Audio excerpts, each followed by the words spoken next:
काशी का इतिहास। सबसे प्राचीन नगरी काशी। साल 2015-16। आईआईटी खड़गपुर के पुरातत्व विभाग की एक टीम रामनगर के पास खुदाई का काम कर रही थी। खुदाई के दौरान उन्हें एक शिवलिंग प्राप्त हुआ जिसकी कार्बन डेटिंग हुई और पता चला कि ये 5000 से 6000 वर्ष पुरानी है। इसके अलावा बनारस के कई इलाकों में 100 मीटर तक गहराई के मिट्टी के नमूनों की जांच की गई और उससे यह पता चला कि ये शहर सिंधु घाटी सभ्यता के समकालीन है। वैसे शोध का काम अभी भी जारी है और बहुत से रहस्य खुलना अभी बाकी हैं। काशी का उल्लेख रामायण, महाभारत और बहुत से काव्य ग्रंथों में मिलते हैं। रामायण, यह कहा जाता है राजा दशरथ की पत्नी सुमित्रा काशी की राजकुमारी थी। रामायण के आदि कांड में लिखा गया है, जब प्रभु श्री राम के राज्याभिषेक की तैयारी चल रही थी तो महर्षि वशिष्ठ ने सुमित्रा जी को काशी के राजा और अन्य मंत्रीगण को आमंत्रित करने के लिए कहा। महाभारत काल में काशी का उल्लेख एक स्वयंवर से होता है जिसमें पितामह भीष्म ने काशी नरेश की 3 पुत्रियों अंबा, अंबिका और अंबालिका का अपहरण किया था। इस अपहरण के परिणाम स्वरूप काशी और हस्तिनापुर की शत्रुता हो गई। बाद में पांडव प्रयागराज जिले में यमुना किनारे कौशाम्बी में नई राजधानी बनाकर बस गए। उनका राज्य वत्स कहलाया और काशी पर वत्स का अधिकार हुआ। 6ठी शताब्दी BC।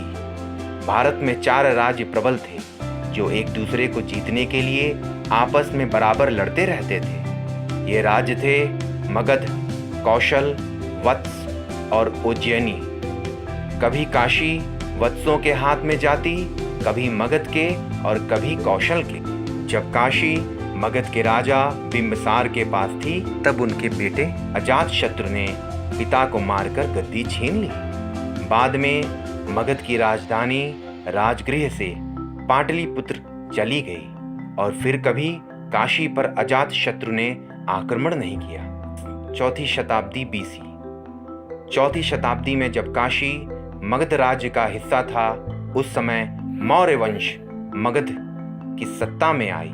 मौर्य वंश के सम्राट अशोक ने बौद्ध धर्म को राज्य धर्म घोषित करते हुए काशी के समीप सारनाथ की यात्रा की। उनके संरक्षण में यहाँ एक बौद्ध नगरी का विकास हुआ जहाँ अनेक मठ, स्तूप बनाए गए। मौर्य काल में ही काशी, तक्षशिला और पाटलिपुत्र को जोड़ने वाले सड़क का निर्माण हुआ जिसे बाद में शेर शाह सूरी द्वारा नवीनीकरण कराया गया और वो ग्रैंड ट्रंक रोड कहा गया।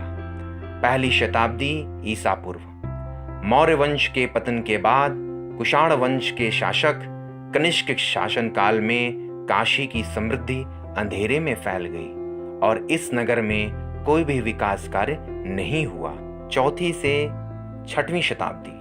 गुप्त काल के आरंभ से ही काशी कला की दृष्टि से समृद्ध होने लगा और गुप्त काल के महानतम राजा समुद्रगुप्त का समय भारत का स्वर्ण युग था। इस समय की मुहरें, शिक्षा संस्थानों और वनों के महत्व का प्रमाण आज भी मिलता है। 7वीं शताब्दी। 7वीं शताब्दी के आरंभ में चीन का बौद्ध यात्री हुएनत्सांग काशी में पहुंचा और काशी को घनी आबादी, समृद्धि और शिक्षा का एक महत्वपूर्ण केंद्र बताया।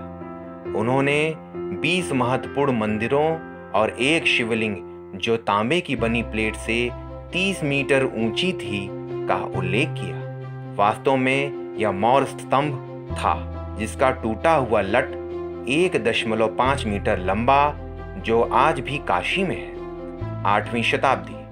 8वीं शताब्दी में आदि शंकराचार्य का काशी में आगमन हुआ और उन्होंने हिंदू धर्म को पुनर्स्थापित किया। 12वीं से 17वीं शताब्दी मध्यकालीन युग। 11वीं शताब्दी में काशी कन्नौज के राजा विजयचंद्र के अधीन चली गई। विजयचंद्र को इतिहासकारों ने इस काल के महानतम राजा के रूप में वर्णन किया है और विष्णु के अवतार के रूप में प्रशंसा की है। उन्होंने मुस्लिम आक्रमणकारियों को 1114 से 1118 में 2 बार हराया और हिंदू धर्म का संरक्षण किया। विजयचंद्र का पुत्र जयचंद्र राजा पृथ्वीराज के विरुद्ध प्रतिद्वंदी था। आंतरिक विवाद का लाभ उठाते हुए कुतुबुद्दीन ऐबक, जो मोहम्मद गौरी का गुलाम था, सन 1194 में जयचंद्र को हराया और उनकी हत्या कर दी। कुतुबुद्दीन की सेना ने नगर में लूटपाट की और नगर बर्बाद कर दिया। अकेले वाराणसी शहर के लगभग 1000 मंदिरों को नष्ट कर दिया गया और मंदिरों के मलबे का उपयोग मस्जिद के निर्माण में किया गया। सन 1351 से 1388 को फिरोज शाह तुगलक के तहत मंदिरों को पुनः नष्ट किया गया। समय के साथ यह शहर 1451 से 1526 लोदी के शासन में आ गया। शहर का एक बहुत बड़ा भाग सिकंदर लोदी द्वारा नष्ट कर दिया गया। 16वीं शताब्दी के उत्तरार्ध में जब मुगल शासक अकबर सत्ता में आया तो उन्होंने अपने दरबार के 2 वरिष्ठ मंत्रियों को काशी के मंदिरों और घाटों की मरम्मत, पुनर्निर्माण और नए निर्माण का आदेश दिया। कालांतर में अकबर के पोते औरंगजेब के आदेश से लगभग हजारों मंदिर ध्वस्त किए गए, जिसमें विश्वेश्वर, कृत्तिवास और विंदु माधव जैसे बड़े मंदिरों और लगभग 76 निर्माणाधीन मंदिर थे और वहां पे मस्जिद का निर्माण कर दिया गया। 11वीं से 17वीं शताब्दी में मुस्लिम आक्रमणकारियों ने शहर को कम से कम 4 बार नष्ट किया, फिर भी यह नगर जीवित रहा और बार बार पुनर्जीवित हुआ। 8वीं शताब्दी में सांस्कृतिक पुनर्जागरण की एक नई लहर मराठों के प्रभाव में काशी में आई। मराठों ने नगर का पुनर्निर्माण किया। मुगलों से लड़ाई में काशी नगरी ने शिवाजी का साथ दिया, जिसमें काशी मराठों की कृतज्ञता, धन, कौशल और शक्ति की उपलब्धि बन गया। एक विख्यात इतिहासकार अलितकर लिखते हैं, आधुनिक वाराणसी अधिकतर मराठों की रचना है। मराठा पेशवाओं द्वारा मरिकर्णिका, त्रिलोचना, अन्नपूर्णा, साक्षी, विनायक और काल भैरव के अनेक घाट और मंदिरों का पुनर्निर्माण कराया गया। इंदौर की रानी अहिल्याबाई ने 1775 से 76 में वर्तमान विश्वनाथ मंदिर का निर्माण कराया। 18वीं शताब्दी में दिल्ली सरकार के पतन के साथ ही काशी पर अवध के नवाब का शासन हुआ और बाद में 1738 में वर्तमान काशी राज्य के संस्थापक मनसाराम की राजधानी बनी। 1763 में बलवंत सिंह ने रामनगर में एक किला बनवाया जो गंगा नदी के दूसरी ओर है।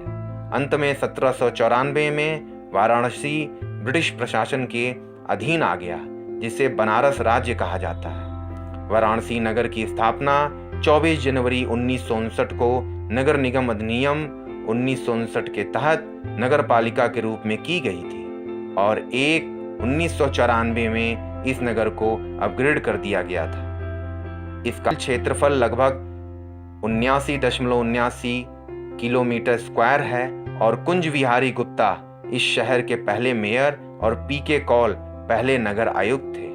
आपको ये वीडियो पसंद आया तो कृपया लाइक करें और शेयर करें तथा चैनल को सब्सक्राइब करें।